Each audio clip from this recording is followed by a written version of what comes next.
Magsisimula na nga po sa January 13 ang PBA Season 44 opening.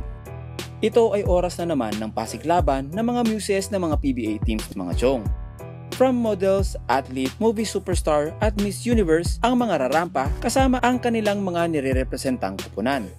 Kung ang Barangay Ginebra ay may Pia Wurzbach, hindi magpapatalo ang Blackwater Elite mga chong.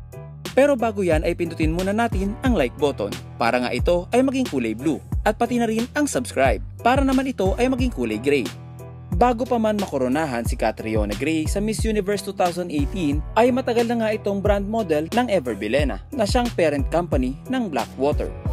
Gusto nga ng team governor na si Catriona ang kanilang maging muse sa parating na PBA season opening. Good news and bad news mga chong.